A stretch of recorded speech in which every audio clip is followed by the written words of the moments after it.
Hello moms. കാലാവസ്ഥ ഒട്ടും അനുകൂലമല്ല, നല്ല മഴയാണ് ഇവിടെ. കണ്ടല്ലോ എല്ലാവരും, നല്ല വെള്ളമൊക്കെ വീണ്. ഇപ്പോൾ കുറച്ച് നാട്ടിലൊരു കാലാവസ്ഥയാണ്. തുണിയൊന്നും ഇട്ടാലും ഉണങ്ങാത്തൊരു സമയം എന്ന് പറയത്തില്ലേ, അതുപോലത്തെ ഒരു അവസ്ഥയാണ് ഇപ്പോഴും.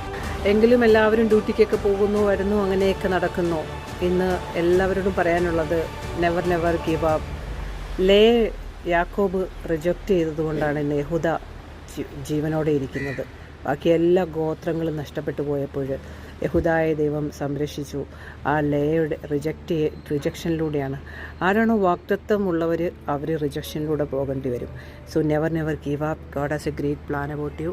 സമാധാനത്തിൻ്റെ ദൈവത്തിൻ്റെ സമാധാനം നമ്മുടെ കൂടെയുണ്ട്. നമ്മൾ വിതച്ചത് നമ്മൾ ആർപ്പോടെ കൊയ്യും. ലയ ഇന്ന് സ്വർഗത്തിൽ സന്തോഷിക്കുന്നുണ്ടായിരിക്കുമെന്ന് നമുക്കങ്ങ് വിശ്വസിക്കാം. അതുപോലെയാണ് നമ്മൾ ഓരോരുത്തരും നമ്മെ സ്വർഗത്തിൽ സന്തോഷിക്കുമെന്ന് വിശ്വസിക്കുക. ഹല്ലേലൂയ. അവൾക്ക് മേത്രമായതാണ് ലഭിച്ചത്. റാഹേലിന് ലഭിക്കാത്ത ഭാഗ്യം.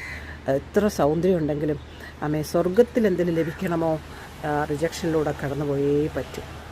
Praise the Lord. Never give up. അപ്പോൾ നമ്മൾ ഇവിടെ തന്നെ കേരളത്തിലെ കാലാവസ്ഥ അനുഭവിക്കുന്ന സഹോദരൻ, ഇനിയിപ്പോൾ നല്ല ചൂടായിരിക്കും പിന്നീട് വരുന്നത്. എനിവേ, അന്നേരമുള്ള സന്തോഷങ്ങൾക്കായി സ്തോത്രം. രാവിലെ മുതൽ കുറേ മിസൈലുകൾ പോയി, എവിടേക്കോ ഇൻ്റർസെപ്റ്റ് ചെയ്ത് വീണ് 1-2 പേർക്ക് പ്രശ്നമൊക്കെ ഉണ്ടായെന്ന് പറയുന്നു. നമ്മുടെ നാട്ടുകാരല്ല എങ്കിലും എല്ലാം ദൈവത്തിൻ്റെ കാര്യങ്ങളിൽ കൊടുക്കുന്നു. ദൈവം അറിയാതെ ഒന്നും സംഭവിച്ചിട്ടില്ല. Never give up. God has A great plan about every one. എല്ലാവരും ഹാപ്പി ആയിട്ടിരിക്കുക.